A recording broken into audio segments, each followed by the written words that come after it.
साथियों नमस्कार।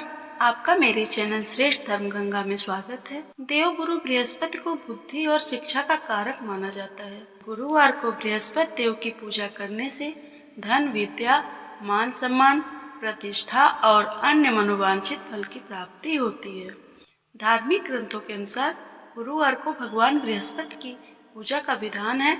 गुरुवार के दिन व्रत और कथा सुनने से, कहने से और दूसरों को सुनाने से घर परिवार में सुख समृद्धि बनी रहती है। भगवान विष्णु की, माता लक्ष्मी की कृपा सदैव बनी रहती है। तो साथियों चलिए गुरुवार व्रत कथा का प्रारंभ करते हैं।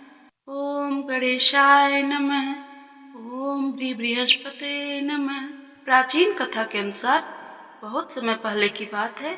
किसी राज्य में एक बड़ा प्रतापी और दानी राजा राज करता था। वह हर गुरुवार को व्रत रखकर दीन दुखियों की मदद करके पुण्य प्राप्त करता था, परंतु ये बात उसकी रानी को अच्छी नहीं लगती थी। वह न तो व्रत करती थी, न ही दान पुण्य में विश्वास रखती थी। इतना ही नहीं, वह राजा को भी ऐसा करने से मना करती थी। एक समय की बात है, राजा शिकार खेलने के लिए वन गए। घर पर रानी और दासी थी। उसी समय गुरु बृहस्पति देव साधु का रूप धारण कर राजा के दरवाजे पर भिक्षा मांगने आए। साधु ने जब रानी से भिक्षा मांगी तो वह कहने लगी, हे साधु महाराज, मैं इस दान और पुण्य से तंग आ गई हूँ।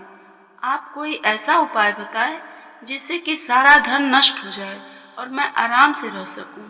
इतना सुनकर बृहस्पति देव ने कहा, हे देवी, तुम बड़ी विचित्र हो। संतान और धन से कोई दुखी नहीं होता। अगर अधिक धन है तो इसे शुभ कार्यों में लगाओ। कुंवारी कन्याओं का विवाह कराओ, विद्यालय और बाग बगीचे का निर्माण कराओ, जिससे तुम्हारे दोनों लोग सुधरेंगे। परंतु साधु की इन बातों से रानी को खुशी नहीं हुई।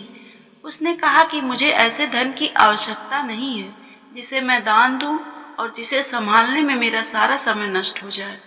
तब साधु ने कहा, अगर तुम्हारी ऐसी इच्छा है तो मैं जैसा तुम्हें बताता हूँ तुम वैसा ही करना। गुरुवार के दिन तुम गोबर को घर से लीपना, अपने बालों को पीली मिट्टी से धोना, राजा से हजामत बनाने को कहना, भोजन में मांस मदिरा का प्रयोग करना, कपड़े धोबी के यहाँ धुलने देना। इस प्रकार 7 बृहस्पतिवार करने से तुम्हारा समस्त धन नष्ट हो जाएगा। इतना कहकर साधु के रूप में बृहस्पति देव अंतर्ध्यान हो गए। साधु के अनुसार कही बातों को पूरा करते हुए रानी को केवल 3 बृहस्पतिवार ही बीते थे कि उसकी समस्त धन संपत्ति नष्ट हो गई। भोजन के लिए राजा का परिवार तरसने लगा। तब एक दिन राजा ने रानी से बोला कि हे रानी, तुम यहीं रहो, मैं दूसरे देश को जाता हूँ, क्योंकि यहाँ पर सभी लोग मुझे जानते हैं, इसलिए मैं कोई छोटा कार्य नहीं कर सकता। ऐसा कहकर राजा दूसरे देश चला गया। वहाँ वह जंगल से लकड़ी काट कर लाता और शहर में बेचता। इस तरह से वह अपना जीवन व्यतीत करने लगा। इधर राजा के प्रदेश जाते ही रानी और दासी दुखी रहने लगी। एक बार जब रानी और दासी को 7 दिन तक बिना भोजन के रहना पड़ा तो रानी ने अपनी दासी से कहा, हे दासी, पास ही के नगर में मेरी बहन रहती है, वह बड़ी धनवान है, तो उसके पास जा और कुछ ले आ, ताकि थोड़ी बहुत गुजर बसर हो जाए। दासी रानी की बहन के पास गई। उस दिन गुरुवार था और रानी की बहन उस समय बृहस्पतिवार की व्रत कथा सुन रही थी। दासी ने रानी की बहन को अपनी रानी का संदेश दिया, लेकिन रानी की बड़ी बहन ने कोई उत्तर नहीं दिया। जब दासी को रानी की बहन से कोई उत्तर नहीं मिला तो वह बहुत दुखी हुई और उसे क्रोध भी आया। दासी ने वापस आकर रानी को सारी बात बता दी। यह सुनकर रानी ने अपने भाग्य को कोसा। उधर रानी की बहन ने सोचा कि मेरी बहन की दासी आई थी, परंतु मैं उससे नहीं बोली, इससे वह बहुत दुखी हुई होगी। कथा सुनकर और पूजा समाप्त करके वह अपनी बहन के घर आई और कहने लगी, हे बहन, मैं बृहस्पतिवार का व्रत कर रही थी, तुम्हारी दासी मेरे घर आई थी, परंतु जब तक कथा होती है तब तक न तो उठते हैं और न ही बोलते हैं, इसलिए मैं नहीं बोली। बताओ दासी क्यों आई थी? रानी बोली, बहन, तुमसे क्या छिपाऊं, हमारे घर में खाने तक को अनाज नहीं है।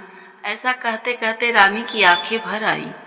उसने दासी समेत पिछले 7 दिनों से भूखे रहने की बात अपनी बहन को बता दी। रानी की बहन बोली, देखो बहन, भगवान बृहस्पति देव सबकी मनोकामना को पूर्ण करते हैं। देखो शायद तुम्हारे घर में अनाज रखा हो। पहले तो रानी को विश्वास नहीं हुआ, पर बहन के आग्रह करने पर उसने अपनी दासी को अंदर भेजा तो उसे सचमुच अनाज से भरा एक घड़ा मिल गया। यह देखकर दासी को बड़ी हैरानी हुई। दासी रानी से कहने लगी, हे रानी, जब हमको भोजन नहीं मिलता तो हम व्रत ही तो करते हैं, इसलिए क्यों न इनसे व्रत और कथा की विधि पूछ ली जाए ताकि हम भी व्रत कर सके। तब रानी ने अपनी बहन से बृहस्पतिवार व्रत के बारे में पूछा। उसकी बहन ने बताया, बृहस्पतिवार के व्रत में चने की दाल और मुनक्का केले की जड़ में अर्पित करें तथा दीपक जलाएं, व्रत कथा सुने और पीला भोजन ही करें। इससे बृहस्पति और भगवान विष्णु प्रसन्न होते हैं। व्रत और पूजा की विधि बताकर रानी की बहन अपने घर को लौट गई। 7 दिन के बाद जब गुरुवार आया तो रानी और दासी ने व्रत रखा। वह गुड़साल में जाकर चना और गुड़ ले आई, फिर उससे केले की जड़ तथा भगवान विष्णु की पूजा की। अब पीला भोजन की चिंता को लेकर दोनों बहुत दुखी हुई। क्योंकि उन्होंने व्रत रखा था, इसलिए बृहस्पति देव उनसे प्रसन्न थे। वह एक साधारण व्यक्ति का रूप धारण कर 2 थालों में पीला भोजन दासी को दे गए। भोजन पाकर दासी प्रसन्न हुई और फिर रानी के साथ मिलकर भोजन ग्रहण किया। उसके बाद वह सभी गुरुवार को व्रत और पूजा करने लगी। बृहस्पति देव की कृपा से उनके पास फिर से धन संपत्ति आ गई, परंतु रानी फिर से पहले की तरह आलस्य करने लगी। तब दासी बोली, देखो रानी, तुम पहले भी इसी प्रकार आलस करती थी, तुम्हें धन रखने में कष्ट होता था, इस कारण सभी धन नष्ट हो गया, और अब जब देव बृहस्पति की कृपा से धन मिला है तो तुम्हें फिर से आलस्य होने लगा है। रानी को समझाते हुए दासी कहती है कि बड़ी मुसीबतों के बाद हमने यह धन पाया है, इसलिए हमें दान पुण्य करना चाहिए, भूखों को भोजन कराना चाहिए और धन को शुभ कार्यों में खर्च करना चाहिए। इससे तुम्हारे कुल का यश बढ़ेगा, स्वर्ग की प्राप्ति होगी और पितृ भी प्रसन्न होंगे। दासी की बात मानकर रानी अपना धन शुभ कार्यों में खर्च करने लगी। इससे पूरे नगर में उसका यश बढ़ने लगा। इधर जंगल में राजा दुखी होकर पेड़ के नीचे बैठ गया और अपनी पुरानी बातों को याद करके रोने लगा। तभी गुरु भगवान साधु के रूप में लकड़हारे के पास आए और बोले कि हे लकड़हारे, तुम इस सुनसान जंगल में किस चिंता में बैठे हो, मुझे बताओ। तब लकड़हारे ने दोनों हाथ जोड़कर साधु से कहा, आप सब कुछ जानते हैं, मैं आपसे क्या कहूँ। ऐसा कहते हुए राजा ने साधु को अपनी संपूर्ण दशा सुनाई। तब साधु ने उन्हें बताया कि तुम्हारी रानी ने भगवान बृहस्पति का निरादर किया था, जिसके कारण तुम्हारी यह दशा हुई है। अब तुम किसी बात की चिंता मत करो, तुम्हारे सभी दुख दूर हो जाएंगे, तुम पहले से ज्यादा धनवान हो जाओगे। जीवन में सुख प्राप्ति के लिए बृहस्पतिवार के दिन व्रत कथा करो, इससे तुम्हारे दुख दूर होंगे। इसके लिए तुम गुरुवार के दिन चने और मुनक्का से केला के पेड़ और बृहस्पति भगवान का पूजन और व्रत कथा करो, जिससे तुम्हारे दुख दूर होंगे। साधु की बात सुनकर राजा बोला, मुझे लकड़ी बेचकर इतना पैसा नहीं मिलता है कि जिससे मैं भोजन के उपरांत कुछ बचा सकूं। मैंने रात्रि में अपनी रानी को दुखी देखा है, मेरे पास कोई साधन भी नहीं है जिससे मैं उसकी खबर जान सकूं। लकड़हारे की बात सुनकर साधु ने कहा कि तुम किसी बात की चिंता मत करो, तुम रोजाना की तरह लकड़ी लेकर जाना, तुम्हें रोज से दोगुना धन प्राप्त होगा, जिससे पूजन सामग्री खरीदने के अलावा भोजन भी कर लोगे। धीरे धीरे समय व्यतीत होने पर गुरुवार का दिन आया। लकड़हारा जंगल से लकड़ी काटकर शहर में बेचने गया। उसे उस दिन और दिनों से अधिक धन मिला। राजा सामान लाकर गुरुवार का व्रत किया। उस दिन से उसके सभी दुख दूर हुए। लेकिन जब अगले गुरुवार का दिन आया तो राजा व्रत करना भूल गया। इस कारण गुरु भगवान नाराज हो गए। उस दिन उस नगर के राजा ने एक विशाल यज्ञ का आयोजन किया था और शहर के लोगों को अपने घर में भोजन नहीं बनाने का आदेश दिया था। साथ ही यह भी कहा था कि जो भी राजा की आज्ञा को नहीं मानेगा उसे फांसी की सजा दे दी जाएगी। इस तरह राजा की आज्ञा से नगर के सभी लोग भोजन करने गए, लेकिन लकड़हारा कुछ देर से पहुंचा, इसलिए राजा उसे अपने साथ ले गए और साथ में भोजन करा रहे थे। तभी रानी की दृष्टि उसकी खूंटी पर पड़ी, जिस पर उसका हार लटका हुआ था। उसे हार खूंटी पर दिखाई नहीं दिया। तब रानी ने निश्चय किया कि मेरा हार इस लकड़हारे ने चुरा लिया है। लकड़हारे को कारागार में डलवा दिया। कारागार में जाकर राजा बहुत दुखी हुआ और अपनी पुरानी बातों को याद करके रोने लगा। तभी साधु के रूप में बृहस्पति देव प्रकट हुए और उसकी दशा देखकर कहा, तूने बृहस्पति देव की कथा नहीं की है, इसी कारण तुझे यह दुख प्राप्त हुआ है। अब किसी प्रकार की चिंता मत करो, गुरुवार के दिन तुझे कारागार के दरवाजे पर 4 पैसे पड़े मिलेंगे, उससे तुम बृहस्पतिवार की कथा करना, तेरे सभी कष्ट दूर हो जाएंगे। बृहस्पतिवार के दिन उसे 4 पैसे मिले, उससे राजा ने बृहस्पति देव की कथा की। उस रात बृहस्पति भगवान ने उस नगर के राजा को स्वप्न में आकर कहा, तूने जिस लकड़हारे को कारागार में बंद किया है उसे छोड़ देना, वह निर्दोष है। अगर तुम ऐसा नहीं करोगे तो मैं तुम्हारा राज्य नष्ट कर दूंगा। रात्रि में स्वप्न के बाद राजा प्रातः काल उठा और खूंटी पर हार लटका देखकर लकड़हारे को बुलाकर क्षमा मांगी और सुंदर वस्त्र आभूषण भेंट कर उसे विदा किया। गुरु भगवान की आज्ञा अनुसार राजा अपने नगर को लौट गया। जब राजा नगर के निकट पहुंचा तो उसे पहले से अधिक बाग और धर्मशालाएं दिखी। तब राजा ने नगरवासियों से पूछा कि यह किसने बनवाया है, तो सभी ने रानी का नाम लिया। यह सुनकर राजा को बहुत आश्चर्य हुआ और क्रोध भी आया। जब रानी ने यह खबर सुनी कि राजा आ रहे हैं, तब उसने दासी से कहा, हे दासी, देख राजा हमको कितनी बुरी हालत में छोड़ गए थे। राजा हमारी ऐसी हालत देखकर लौट न जाएं, इसलिए तू दरवाजे पर खड़ी हो जा। रानी की आज्ञा अनुसार दासी दरवाजे पर खड़ी हो गई और जब राजा आए तो उन्हें अपने साथ ले आई। तब राजा ने तलवार निकाली और रानी से पूछा कि तुम्हें यह धन कैसे प्राप्त हुआ है। तब रानी ने कहा, यह सब धन संपत्ति हमें गुरु भगवान की कृपा से प्राप्त हुई है। रानी की बात सुनकर राजा ने निश्चय किया कि वह हर दिन गुरु भगवान का व्रत करेगा और दिन में 3 बार कहानी कहेगा। अब हर समय राजा के दुपट्टे में चने की दाल बधी रहती थी और दिन में 3 बार कहानी कहता। एक दिन राजा ने सोचा कि चलो अपनी बहन के यहाँ हो आए। राजा घोड़े पर सवार होकर अपनी बहन के यहाँ चल दिया। उसने देखा कि कुछ आदमी एक मुर्दे को लिए जा रहे हैं। तब राजा ने उन्हें रोक कर कहा कि अरे भाइयों, मेरी बृहस्पतिवार की कथा सुन लो। तब कुछ ने कहा, लो हमारा आदमी मर गया है और इसको अपनी कथा को पढ़ी। लेकिन कुछ ने कहा, अच्छा कहो, हम तुम्हारी कथा सुनेंगे। राजा ने दाल निकाली और कथा शुरू की। जब कथा आधी हुई तो मुर्दा हिलने लगा और जब कथा समाप्त हुई तो राम राम कहते हुए मुर्दा खड़ा हो गया। राजा आगे बढ़ा तो उसे एक किसान खेत में हल चलाता मिला। राजा ने उससे कथा सुनने का आग्रह किया, लेकिन किसान नहीं माना। राजा आगे बढ़ा। राजा के हटते ही बैल पछाड़ खाकर गिर गए और किसान के पेट में जोर से दर्द होने लगा। थोड़ी देर में जब किसान की माँ रोटी लेकर आई तब उसने अपने पुत्र से सभी हाल पूछा तो बेटे ने बता दिया। तब बुढ़िया दौड़ी दौड़ी राजा के पास गई और कहने लगी, मैं तेरी कथा सुनूंगी, तू अपनी कथा मेरे खेत पर चलकर कहना। राजा ने लौटकर कथा कही, जिसे सुनकर बैल खड़े हो गए और किसान के पेट का दर्द भी बंद हो गया। राजा अपनी बहन के घर पहुंच गया। बहन ने भाई की खूब मेहमानी की। दूसरे रोज जब राजा जागा तो देखने लगा कि सब लोग भोजन कर रहे हैं। तब राजा ने अपनी बहन से पूछा, ऐसा कोई मनुष्य है जिसने भोजन नहीं किया हो? तब बहन बोली, भैया यह देश ऐसा नहीं है, पहले यहाँ सभी लोग भोजन करते हैं, बाद में अन्य काम करते हैं। ऐसा कहकर बहन चली गई और सबसे पूछने लगी, कोई ऐसा है जिसने भोजन नहीं किया हो? तब एक कुम्हार के घर गई जिसका लड़का बीमार था। उसे मालूम हुआ कि यहाँ किसी ने 3 दिन से भोजन नहीं किया है।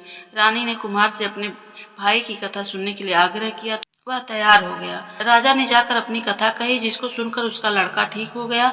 अब तो राजा की प्रशंसा चारों तरफ होने लगी।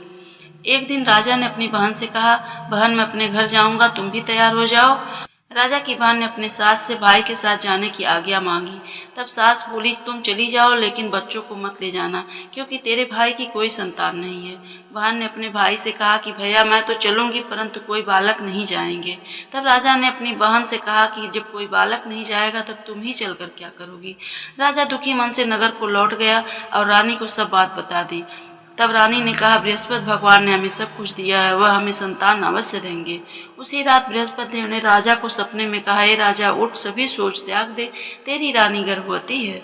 भगवान की बात सुनकर राजा बहुत खुश हुए। 9वें महीने में रानी के गर्भ से एक सुंदर पुत्र पैदा हुआ। तब राजा रानी से बोला, हे रानी, स्त्री बिना भोजन के रह सकती है, लेकिन बिना कहे नहीं, इसलिए जब मेरी बहन आएगी तो तुम मुझसे कुछ मत कहना। रानी ने हाँ कर दी और जब राजा की बहन ने यह शुभ समाचार सुना तो बहुत खुश हुई और अपने भाई के यहाँ बधाई लेकर आई।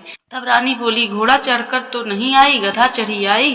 तब राजा की बहन बोली, भाभी अगर मैं इस प्रकार न कहती तो तुम्हें औलाद कैसे होती। बृहस्पति भगवान ऐसे ही है, वो सबकी मनोकामनाएं पूर्ण करते हैं।